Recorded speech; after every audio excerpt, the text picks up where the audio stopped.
yang najis rupanya. Dan Tuhan tidak berkenan. Buktinya, Nadab dan Abihu mati, padahal mereka imam. Pelajaran yang kedua, kita ambil dari Kejadian 4 ayat 1 dan 10. Pemirsa tentu mengenal sejarah yang dicatat di dalam Alkitab tentang Kain dan Habel. Kain dan Habel menghampiri Tuhan, berbakti kepada Tuhan yang diperkenalkan oleh orang tuanya, tetapi berbeda caranya dan berbeda hasilnya. Kain mempersembahkan kepada Tuhan hasil dari apa yang ia kerjakan sebagai petani yang terbaik. Sementara Habel mempersembahkan domba karena itulah yang diajarkan oleh orang tuanya. Apabila mempersembahkan sesuatu kepada Tuhan, berikan domba karena itu melambangkan Yesus Kristus yang kemudian akan hadir. Alkitab mencatat bahwa persembahan Kain tidak diterima. Persembahan Habel diterima. Pelajarannya adalah apa yang Kain pikir terbaik, ternyata Tuhan tidak terima.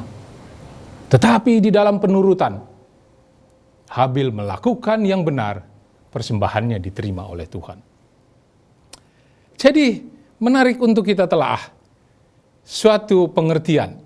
Saya dan saudara, dia bisa berpikir, saya bisa berpikir, saudara bisa berpikir, saya pikir, saya rasa-rasa ini adalah yang benar.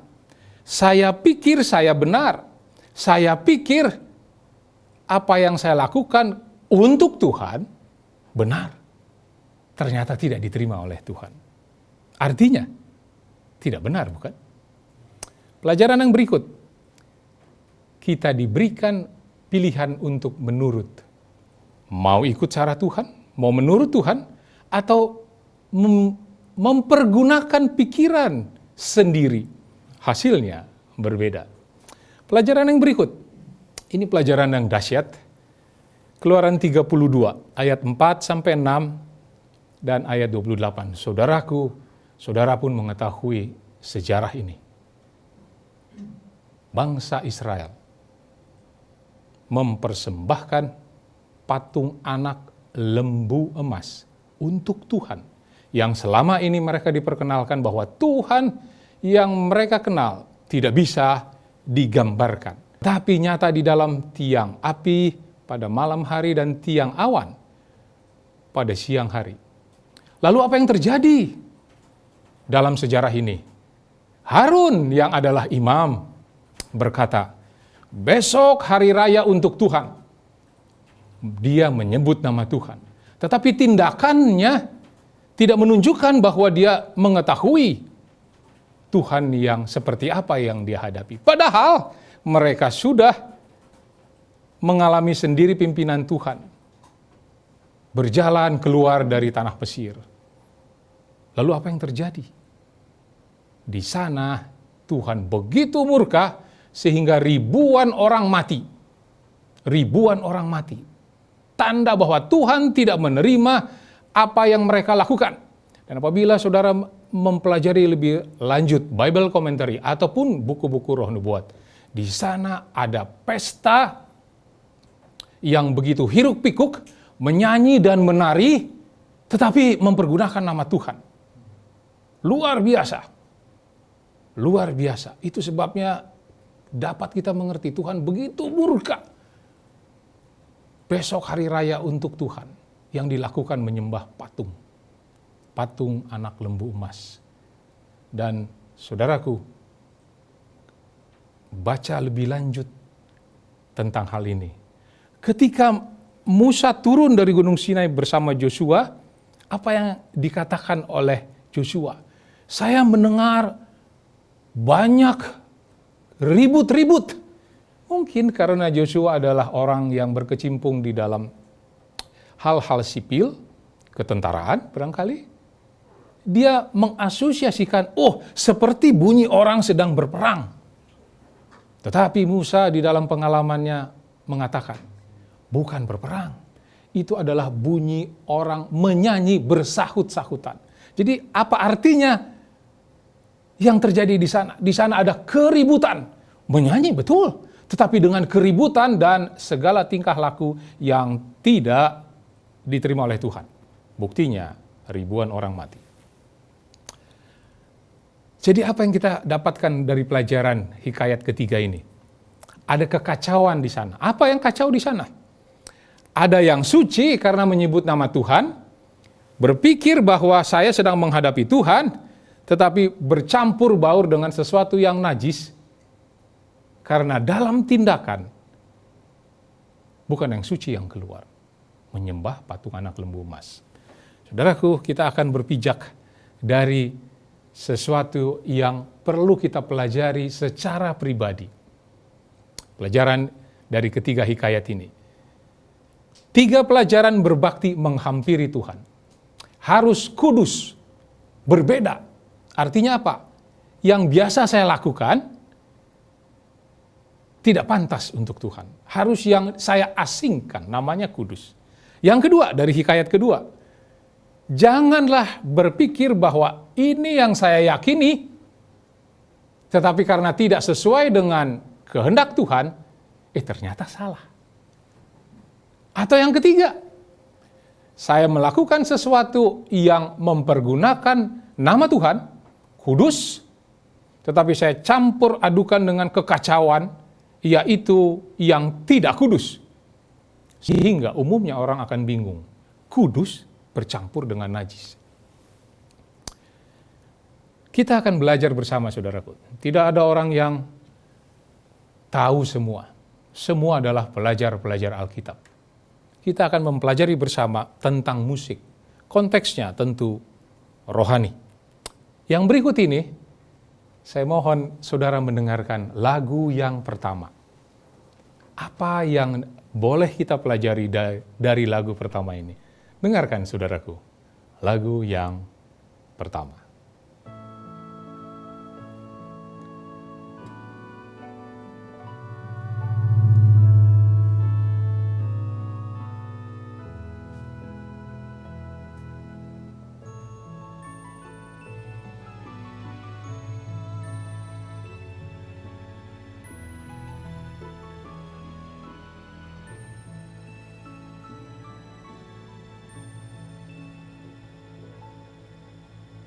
Baik, saudaraku. Saudara tahu lagu apa itu? Beberapa dari antara kita mungkin tahu judulnya. Mungkin judulnya berbeda di beberapa tempat. Saya mainkan sedikit.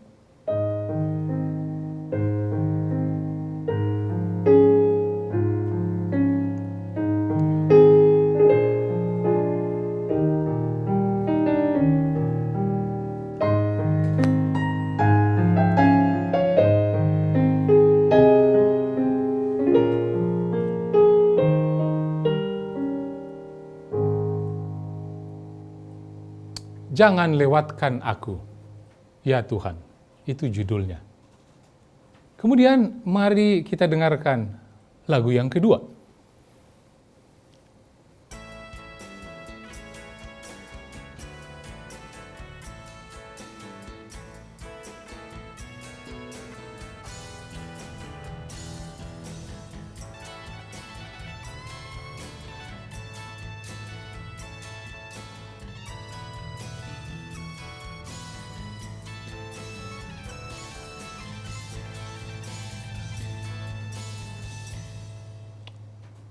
Baiklah, kita telah mendengarkan lagu yang kedua. Sebelum kita melanjutkannya, mari kita dengarkan lagu yang ketiga.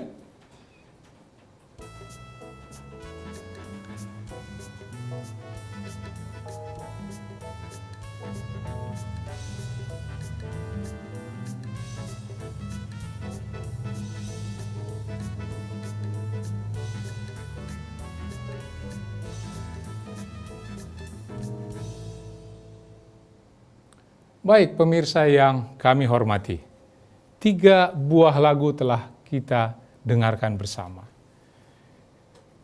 Apa yang kita hendak renungkan?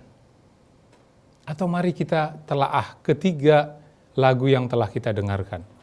Adakah persamaannya? Adakah persamaannya? Beberapa dari antara kita mungkin akan menjawab, oh ada, lagunya sama, berarti judulnya sama. Kalau ada syairnya, dinyanyikannya juga syairnya sama. Ya. Lalu saudaraku, kalau saudara mendalaminya, tentu masih ada lagi beberapa persamaan yang dapat kita peroleh dari ketiga lagu tadi. Tetapi apa perbedaannya? Mungkin ada yang menganalisa. Perbedaannya adalah, jenis lagunya, jenis iramanya yang berbeda. Ya betul. Apalagi yang berbeda? Alat musik yang dipergunakan berbeda. Oh ya betul. Saudara boleh mendalaminya sendiri, kemudian mendapati perbedaan-perbedaan. Namun pada kesempatan ini, saya rindu membawa hati kita untuk suatu analisa, suatu renungan tentang perbedaan yang berikut ini. Apa yang sama sudah kita tahu. Apa yang berbeda boleh kita telaah. Pernahkah saudara menyadari dari setiap lagu yang terdengar ada tujuannya? Itulah sebabnya seorang pencipta lagu mempersembahkan sebuah lagu untuk satu tema tertentu. Ada tujuannya. Dia mau menggambarkan misalnya kebesaran Tuhan. Dia mau menggambarkan misalnya kesedihan hatinya. Ada tujuannya. Pernahkah saudara ke rumah sakit?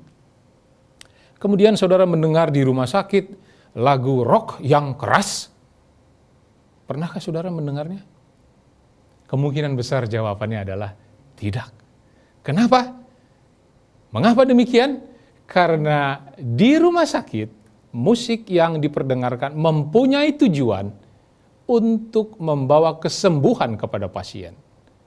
Jadi, musiknya seyogyanya tenang, ya, membawa ketenangan ketika didengar.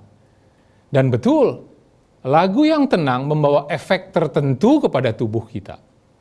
Membawa efek tertentu. Bayangkan, kalau pasien yang sudah sakit, kemudian dia mendengar lagu rock yang keras, atau jazz yang membawa sesuatu yang berpengaruh pada tubuhnya, sehingga kemudian tubuhnya memberikan reaksi yang berbeda dari yang diharapkan.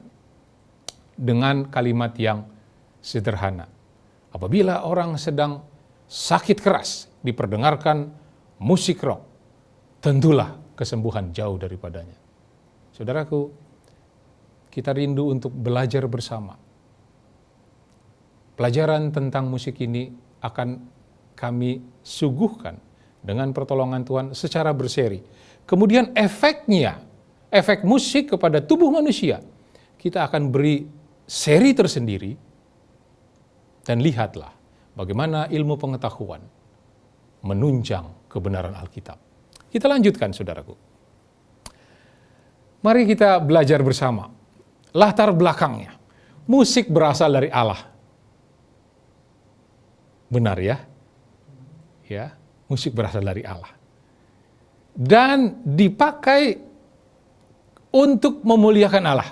Itulah satu-satunya tujuan Allah memberikan musik kepada alam semesta. Baik kepada malaikat di surga, baik kepada manusia di dunia. Nggak ada tujuan lain. Untuk memuliakan Tuhan yang memberikan musik itu.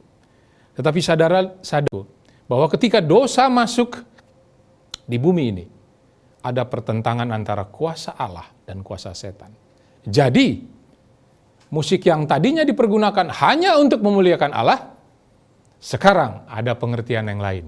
Ada musik yang dipakai untuk membawa kita jauh dari Tuhan, atau bahkan memuliakan oknum yang lain, yaitu setan. Karena bertentangan. Bukankah Allah bertentangan dengan iblis? Mari kita juga menyadari, saudaraku, bahwa di surga ada musik. Di surga ada musik. Kalau saudara mau mempelajari lebih lanjut, betul kita belum ke surga.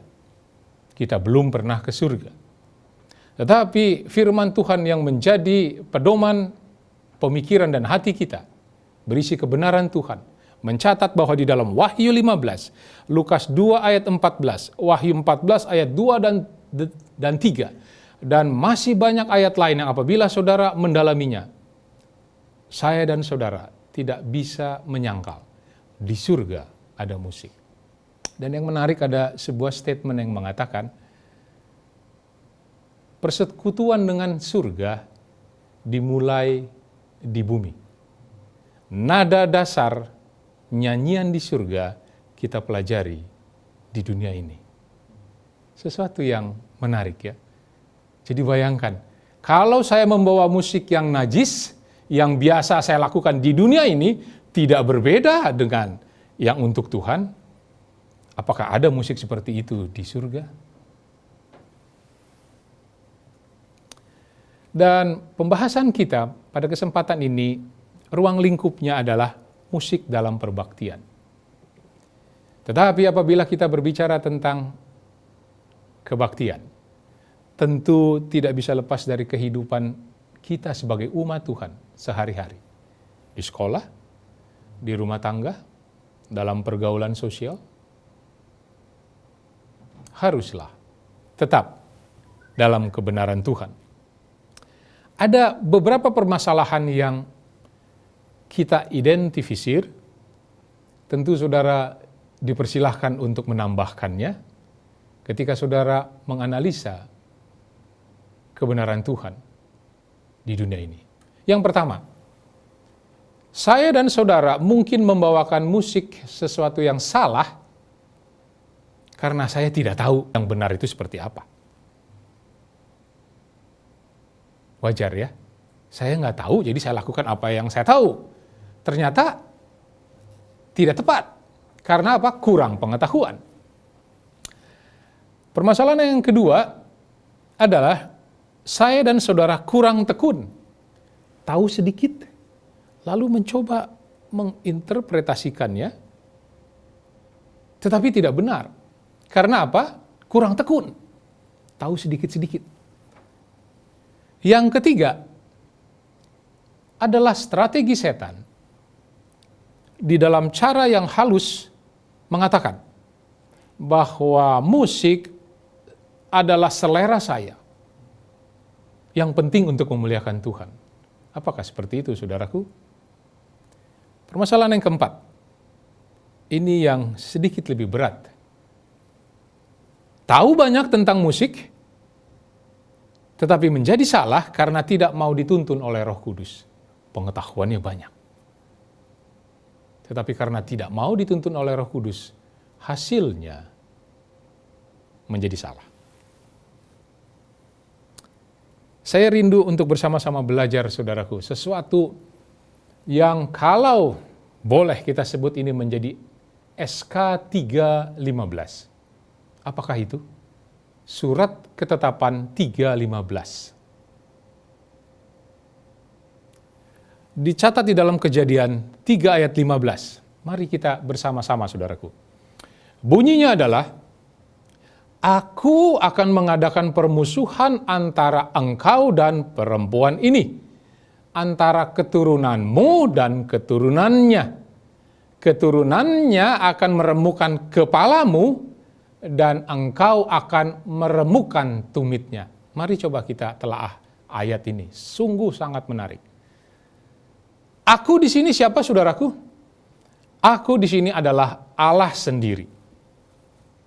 Allah mengatakan, saya akan mengadakan permusuhan antara engkau dan perempuan ini. Siapakah engkau di dalam ayat ini? Engkau di dalam ayat ini adalah iblis sendiri. Ini adalah dialog di Taman Eden. Setelah Hawa memakan buah yang dilarang, buah dari pohon pengetahuan baik dan jahat. Jadi Allah bilang, saya akan mengadakan permusuhan antara iblis dan perempuan ini ketika menunjuk kepada Hawa. Antara keturunanmu, dia menunjuk kepada iblis, dan keturunannya menunjuk kepada Hawa. Keturunan Hawa. Keturunannya, keturunan Hawa akan meremukkan kepalamu, kepala si ular, kepala si iblis. Dan engkau, iblis, bukan keturunanmu, dia bilang. Engkau sendiri akan meremukkan tumitnya, yaitu tumit dari keturunan perempuan itu. Saudaraku, menarik sekali. Coba kita lihat lebih lanjut. Siapakah keturunanmu? Keturunanmu adalah keturunan iblis. Siapakah keturunan iblis? Kalau saudara pelajari Bible Commentary dan buku Roh Nubuat, disebutkan bahwa keturunan iblis adalah para malaikatnya, agen-agennya, orang-orang jahat adalah keturunannya. Dan keturunan dari Hawa, keturunannya, saudara perhatikan, nya adalah kata ganti ketiga, orang ketiga tunggal. Nya di sana menunjukkan satu pribadi, yaitu Yesus Kristus sendiri. Itulah sebabnya kita dapat mengerti, ketika dialog antara Allah dengan Musa, Allah mengatakan, saya mau menghancurkan, melenyapkan bangsa Israel karena keras tengkuknya. Lalu Musa mengatakan apa? Jangan Tuhan, kalau perlu hapuskan nama saya. Kalau perlu saya menjadi juru selamat mereka. Asal mereka selamat, saya tidak selamat, nggak apa-apa. Apakah permohonan Musa dikabulkan menjadi juru selamat bangsa Israel? Jawabannya tidak. Kenapa?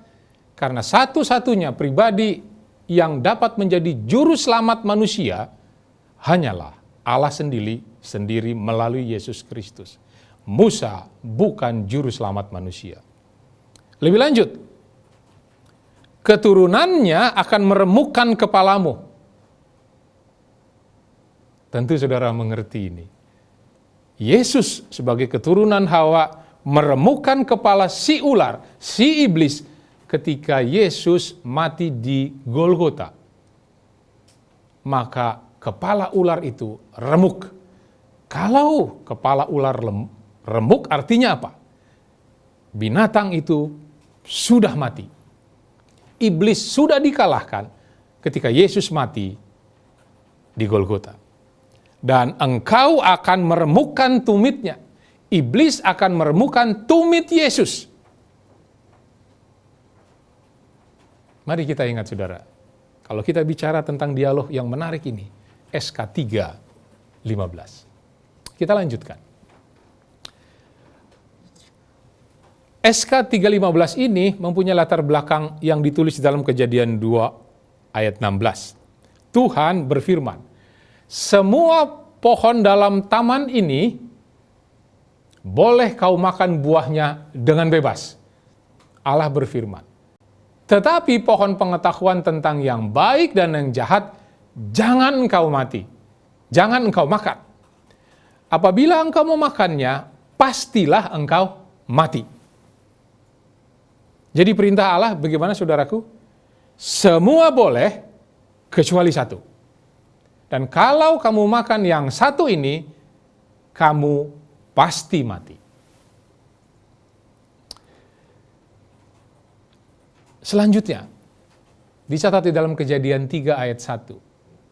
Tipuan setan, ia berkata, tentulah Allah berfirman, semua pohon dalam taman ini jangan kamu makan buahnya, bukan? Lalu Kejadian 3 ayat 4. Sekali-kali kamu tidak akan mati, malah menjadi seperti Allah, tahu yang baik dan jahat. Ayat 6. Buahnya baik untuk dimakan, lagi pula menarik. Menarik hati karena memberikan pengertian. Luar biasa saudaraku. Jadi tipuan setan bilang ini bagaimana? Semua pohon jangan kamu makan buahnya, bukan? Dan kamu tidak akan mati. Dia tipu nenek moyang kita dengan sesuatu yang bertolak belakang dengan perintah Allah. Bertolak belakang. Dan mari kita sadari, saudaraku, bahwa iblis mempergunakan ular sebagai media. Kejadian 3 ayat 1 bagian awal. Kenapa ular? Kenapa ular? Karena ular adalah binatang yang istimewa. Begitu istimewanya dia. Caranya bagaimana? Dia memutar-balikan atau mengacaukan. Mengacaukan. Dan dengan cara yang menarik hati, dia suguhkan. Dan Hawa bilang, iya ya, kalau saya ambil, saya bisa menjadi seperti Allah. Wah, ini sesuatu yang baru, luar biasa, menarik ini. Menarik. Jadi kita mendapat pelajaran yang berharga. Mengapa nenek moyang kita jatuh di dalam dosa? Yang pertama, Hawa melihat, kemudian dia mendengar. Ada dialog di sana. Dia dengar iblis berbicara. Lalu dia berpikir. Kemudian dia mengerti. Barulah kemudian dia memutuskan untuk mengambil buah pohon itu. Hawa memilih godaan setan dan akibatnya meninggalkan perintah Allah. Hawa tidak dapat menurut perintah Allah dan pada saat yang sama melanggar perintah Allah. Sebuah kebenaran ya. Kalau saya sudah tidak menurut, artinya apa? Saya sama dengan melanggar perintah Allah. Jadi, SK 359 ini adalah dasar dari semua yang terjadi di dunia ini. Ada permusuhan, ada pertentangan. Apabila saya di tengah-tengah, ada setan di sebelah kiri, dan Tuhan di sebelah kanan. Tidak ada yang netral. Saya tidak dapat mengatakan, saya di tengah saja. Saya dan saudara tidak bisa berdiam diri. Mengapa? Karena bermusuhan. Sudah ditetapkan akan bermusuhan. Saya harus memilih karena saya dan saudara tidak dapat melayani dua Tuhan. Demikian firman Tuhan. Jadi, sasaran dari kasih karunia adalah manusia. Siapakah itu? Saya dan saudara. Sasarannya adalah saya dan saudara. Dan yang menjadi sasaran kasih karunia dari Yesus Kristus, melalui Yesus Kristus, yang adalah satu juru selamat. Tidak ada dua juru selamat. Kebenarannya satu, juru selamatnya satu. Dan sasaran yang sama adalah saya dan saudara juga yang dilakukan oleh iblis. Sama-sama sasaran Allah dan sasaran iblis. Dan apabila kita bicara tentang saya harus memilih Allah atau harus memilih iblis, pengertian kita seyogyanya adalah manusia secara holistik. Tidak bisa dikatakan, Allah menyelamatkan saya melalui juru selamat Yesus Kristus hanya tangan saya, hanya kepala saya. Harus keseluruhan manusia secara holistik, termasuk selera makan saya, selera musik saya, termasuk pernikahan, diatur. Dan kalau kita bicara tentang manusia secara holistik, kita bicara tentang mental, pikiran, tubuh dan rohani manusia itu sendiri. Saudaraku, mari kita lihat sejenak. Bukankah Allah berfirman ketika membentuk lembaga pernikahan di Taman Eden? Allah berkata kepada Adam dan Hawa, Adam yang adalah laki-laki dan Hawa yang adalah perempuan. Lembaga pernikahan, laki dan perempuan. Bertambah banyaklah engkau, penuhilah bumi ini. Tetapi lihat, di tangan setan lembaga pernikahan, dia bilang apa? Bisa juga laki dengan laki ya. Bisa juga perempuan dengan perempuan. Bukankah itu yang terjadi, saudaraku? Lihat, saudara, kita sedang hidup di dunia yang penuh pertentangan yang telah dimulai sejak dari surga, di Taman Eden, dilanjutkan di dunia ini. Saya dan saudara harus memilih antara baik dan jahat, antara benar atau salah, suci atau najis, hidup kekal atau kematian kekal. Saya harus memilih setan atau Allah. Ada satu kutipan yang menarik, saudaraku. Setan mengendalikan setiap pikiran yang tidak tegas di bawah pengendalian Roh Allah. Jadi harus tegas. Harus tegas. Mau pilih berpikir di dalam Allah atau berpikir di dalam kuasa lainnya. SK 3:15 ini, pertentangan ini, permusuhan ini, dimulai di surga, kemudian dilanjutkan di Taman Eden, hingga sekarang ini. Apakah pertentangan itu, permusuhan itu akan berakhir suatu saat? Alkitab mencatat bahwa setelah masa 1000 tahun, Wahyu 20 ayat 10, dosa dihapuskan, tidak ada lagi pertentangan. Di mana terjadi pertentangan saat ini yang telah dimulai di surga? Itu sebabnya iblis dibuang dari surga ke bumi, dilanjutkan di Taman Eden di bumi ini, sampai sekarang ini. Di mana terjadi pertempuran? Saudaraku, kita sedang berbicara aspek manusia yang kita kenal, hati atau pikiran. Hati atau pikiranlah tempat pertempuran, pertentangan itu. Pernahkah saudara menyontek ketika SD? Pernah, saudaraku? Kebanyakan dari kita barangkali pernah menyontek, ya. Apa yang terjadi ketika pertama kali saya dan saudara menyontek ketika ulangan? Apa yang terjadi dengan tubuh dan pikiran saya? Gemetar, saudara. Mungkin keringat dingin, ya. Keringat dingin, gemetar. Kenapa? Sedang terjadi pertentangan, permusuhan, perperangan di dalam hati. Nyontek aja, supaya kamu dapat 9. Suara yang lain dalam hati kita mengatakan, jangan nyontek. Dapat 9 pun, itu tidak jujur. Terjadi pertentangan di dalam hati. Di dalam hati. Cogito ergo sum. Pemikiran oleh René Descartes yang mengatakan bahwa saya berpikir maka saya ada. Manusia harus berpikir. Karena memang Tuhan menganugerahkan kepada mereka akal untuk berpikir. Saudaraku, mari kita lihat lebih jauh tentang tempat berpikir kita. Apabila kita lihat gambar ini secara umum, secara sesuatu yang sumir, yang nanti akan dijelaskan lebih lanjut ketika kita membicarakan tentang efek musik pada tubuh manusia. Frontal lobe, bagian di depan dari otak kita, adalah tempat di mana keputusan dibuat.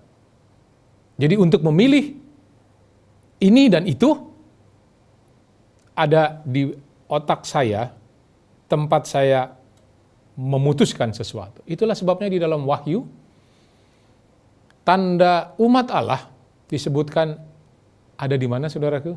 Di kening, di hati. Hati tempat kita memutuskan sesuatu. Lebih lanjut, apabila otak kita dibagi 2, kiri dan kanan, maka sebelah kiri itu bagian dari berpikir analitik, kritis, logika, berhitung di sana. 2 tambah 2, bagian sebelah kiri yang menentukan. Yang sebelah kanan itu menyangkut emosi, seni, atau khayalan, sesuatu yang bersifat seperti seni, ya. Itulah otak kita yang Tuhan ciptakan. Begitu ajaib. Di sana tempat kita memutuskan sesuatu. Ada sesuatu yang perlu kita ketahui tentang pikiran ini. Pikiran adalah ibu kota tubuh, ibu kotanya. Saraf-saraf otak yang berkomunikasi dengan seluruh sistem adalah satu-satunya medium melalui mana surga dapat berkomunikasi dengan manusia dan mempengaruhi hidupnya yang paling dalam. Jadi, pikiran kita adalah ibu kota tubuh kita, pusatnya. Dan sesuatu yang masuk kepada pusat itu Salah satu caranya adalah melalui telinga, melalui musik. Apa rupanya sekarang yang perlu kita ketahui tentang musik umat Tuhan? Musik umat Tuhan mempunyai ciri-ciri. Yang pertama, semua musik yang didengar, dinyanyikan, dan digubah, baik sekuler maupun rohani, harus memuliakan Allah. Yang dapat kita baca di dalam 1 Korintus 10 ayat 31. Jadi musik umat Tuhan haruslah God-centered, not self-centered. Yang kedua, ciri-cirinya, musiknya haruslah agung dan menyucikan pikiran, merupakan persiapan untuk surga. Yang ketiga, efektif mempengaruhi orang dalam perkembangan tabiat ke arah Kristus. Yang berikut, syairnya selaras dengan kebenaran Alkitab dalam bahasa yang jelas, bukan samar-samar. Yang berikut, hindari percampuran hal rohani dengan yang bukan rohani. Selanjutnya, singkirkan musik berbentuk pementasan duniawi dan penonjolan kesombongan. Yang berikut, mendahulukan pekabaran dalam ayat atau syairnya dan mempertahankan suatu keseimbangan yang bijak antara unsur emosi, intelektual, dan rohani. Yang berikut, jangan mengadakan kompromi prinsip keagungan dan keunggulan yang tinggi dalam usaha untuk menjangkau orang di mana mereka berada. Dan yang berikut, sesuai dengan suatu acara atau peristiwa dan hadirin. Tentulah kita mengerti sedikit lebih banyak tentang apa yang menjadi ciri musik umat Tuhan. Selanjutnya, saudaraku, saya rindu menyampaikan suatu penuntun tentang musik di dalam gereja Masehi Advent hari ke-7. Penuntunnya yang pertama adalah dirumuskan sebagai berikut. Semua musik yang didengar, dinyanyikan, dan digubah, baik sekuler maupun rohani, harus memuliakan Allah. Ini penuntun yang pertama. Yang kedua, musik yang teragung dan terbaik merupakan persiapan untuk surga. Kualitas keseimbangan, kepantasan, dan keasliannya tergambar. Musik memelihara pertumbuhan spiritual, psikologis, sosial, dan intelektual. Yang berikut, menarik bagi emosi dan intelektual serta mempengaruhi tubuh secara positif. Ia haruslah holistik. Yang berikut, menunjukkan kreativitas dengan melodi yang berkualitas. Bila menggunakan harmoni, haruslah menarik. Musik dengan vokal harus memiliki lirik yang mengangkat kemampuan intelektual, emosi, dan keinginan, sesuai dengan teologi Alkitabiah. Yang berikut, musik dan lirik harus sesuai dan mempengaruhi pikiran dan tingkah laku dalam harmoni. Yang kedelapan, memelihara keseimbangan spiritual, intelektual, dan emosional. Yang nomor 9, kita harus menyadari kontribusi budaya dalam memuji Tuhan. Bentuk musik dan alat musik sangat berbeda di keluarga besar Advent seluruh dunia. Dan musik dari satu budaya mungkin akan terdengar aneh bagi orang dari budaya yang lain. Saudaraku, saya rindu membahas satu saja dari sekian banyak yang telah kita dengarkan. kita sebagai umat Tuhan, semua umat yang menantikan kedatangan Yesus Kristus yang kedua kali tidak lama lagi adalah umat Tuhan. Kebenarannya hanyalah satu. Juru selamatnya hanyalah satu.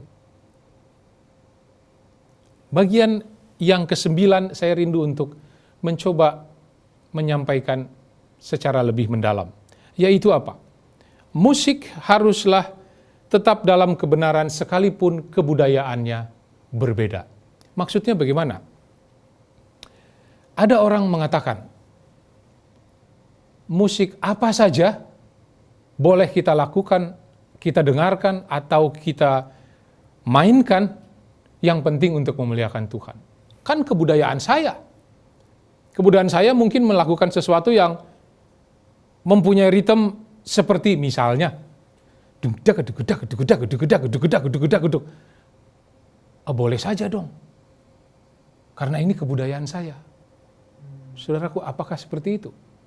Saya coba membawa pikiran kita kepada sebuah pengertian yang berikut ini. Kebudayaan adalah suatu sistem nilai yang dianggap baik pada suatu masyarakat tertentu, pada suatu waktu tertentu, pada suatu tempat tertentu. Jadi kebudayaan diciptakan, dibuat oleh manusia sendiri. Suatu kebudayaan mengajarkan, dalam peperangan, apabila saya menang, saya boleh menyembelih musuh saya yang kalah, saya memotong kepalanya. Tidak ada yang perlu dipertanyakan. Kenapa? Itu kebudayaan saya. Tetapi apakah itu sama dan berkenan kepada Tuhan? Kebudayaan Alkitab adalah jangan membunuh. Jadi mari kita renungkan, saudara. Apakah saya boleh membunuh karena kebudayaan yang ditentukan oleh suatu masyarakat tertentu, pada suatu tempat tertentu? Saya boleh lakukan? Alkitab harus minggir? Ataukah kebudayaan yang harus menyesuaikan diri dengan kebenaran Alkitab? Atau Alkitabnya yang harus mengalah? Renungkan, saudaraku. Dengan demikian, kita boleh sampai kepada satu pertanyaan sebelum kita akhiri sesi yang pertama ini. Musik, apakah boleh saya lakukan, saya dengarkan, saya mainkan, apa saja yang penting untuk memuliakan Tuhan? Apakah seperti itu, saudaraku? Masih ingat tiga pelajaran yang pertama tadi? Musik umat Tuhan yang dipakai untuk menyembah Tuhan, yang diterima Tuhan haruslah kudus. Tidak boleh sama dengan yang tidak kudus. Yang saya yakin, yang saya pikir benar, bisa ternyata salah. Seperti Kain. Saya memberikan yang terbaik untuk Tuhan. Kain berkata begitu. Kain berpikir seperti itu. Apa salahnya? Saya memberikan yang terbaik. Tetapi Tuhan mengatakan, saya tidak terima. Penurutan adalah penting. Atau saya membawa nama Tuhan. Saya sebut-sebut nama Tuhan di dalam musik saya. Tetapi cara membawakan saya, lalu isi dari musik itu sendiri, membawa nuansa roh yang tidak suci, bukankah terjadi kekacauan di sana? Seperti hikayat yang nomor 3. Harun mengatakan besok hari raya untuk Tuhan. Tetapi yang dilakukan adalah menari-nari begitu ribut, dan yang dihadapi adalah patung anak lembu emas. Ada satu hal yang perlu kita sadari, saudaraku. Untuk ribuan tahun, setan telah berpengalaman mempelajari pikiran manusia, dan ia telah belajar dengan begitu baik. Jadi untuk mempengaruhi pikiran saya, sebagai pusat komando dari seluruh tubuh, setan tahu yang mana harus diserang. Karena dia telah mempelajarinya ribuan tahun. Dengan cara yang halus dalam akhir zaman ini, ia menghubungkan pikirannya dengan pikiran manusia mengilhaminya dengan pikirannya. Dan ia sedang melakukan pekerjaannya dengan cara menipu, sehingga mereka yang menerima tuntunannya tidak menyadari bahwa mereka sedang dipimpin olehnya melalui kehendaknya. Penipu besar itu sangat berharap membingungkan dan mengacaukan pikiran dari pria dan wanita, sehingga tidak ada lagi yang terdengar kecuali suaranya. Izinkan saya menyampaikan beberapa nasihat sebelum kita akhiri. Yang pertama, Testimoni 1 halaman 497. Saudaraku, sadarilah, musik bila digunakan dengan benar akan mendatangkan berkat. Tetapi bila digunakan dengan salah akan mendatangkan kutuk. Kita akan telaah lebih jauh pada kesempatan yang berikut. Selanjutnya, Education halaman 168. Musik adalah saluran komunikasi dengan Allah, menjadi suatu alat yang paling efektif dalam memasukkan kebenaran ke dalam hati. Coba bayangkan saudaraku, ketika bangsa Israel keluar dari tanah Mesir menuju tanah Kanaan, anak kecil mempelajari kebenaran Tuhan, belum bisa baca. Bagaimana cara mengajarkan kebenaran? Melalui penuturan orang-orang tua, melalui nyanyian-nyanyian yang mereka lakukan ketika mereka berjalan di padang pasir. Efektif sekali musik untuk mengajarkan sesuatu. Allah berhubungan dengan manusia melalui pikiran yang berhubungan dengan seluruh sistem tubuh. Bukankah pikiran, hati kita adalah pusat komando seluruh tubuh kita? Jadi kalau pusat komando sudah dikuasai, seluruh tubuh sudah dikuasai. Jangan heran kalau setan menyerang pikiran kita. Sementara Tuhan pun menjangkau pikiran kita. Apabila pikiran kita sudah dikuasai, tergantung tuannya siapa, seluruh tubuh sudah dikuasai. Setan mengetahui benar bahan untuk mempengaruhi pikiran manusia. Bahannya apa dia sudah tahu. Karena apa? Ia telah mempelajarinya ribuan tahun. Saudaraku, dengan demikian kita telah mengakhiri seri pertama dari pembahasan, perenungan, pelajaran tentang musik umat Tuhan. Pada kesempatan yang kedua, kita akan membedah seperti apa dalam praktek. Kalau tadi kita telah sampai kepada sesuatu yang berisi prinsip, ada penuntunnya, prakteknya seperti apa? Tentu kita tidak dibiarkan sendirian. Ada begitu banyak penuntun yang disampaikan. Dalam bentuk praktek, kita akan berjumpa kembali. Kiranya Tuhan memberkati kita semua. Dan kita boleh bertambah di dalam kebenaran Tuhan. Saudaraku, mari kita berdoa. Bapa kami yang berada dalam kerajaan surga, kami bersyukur Tuhan.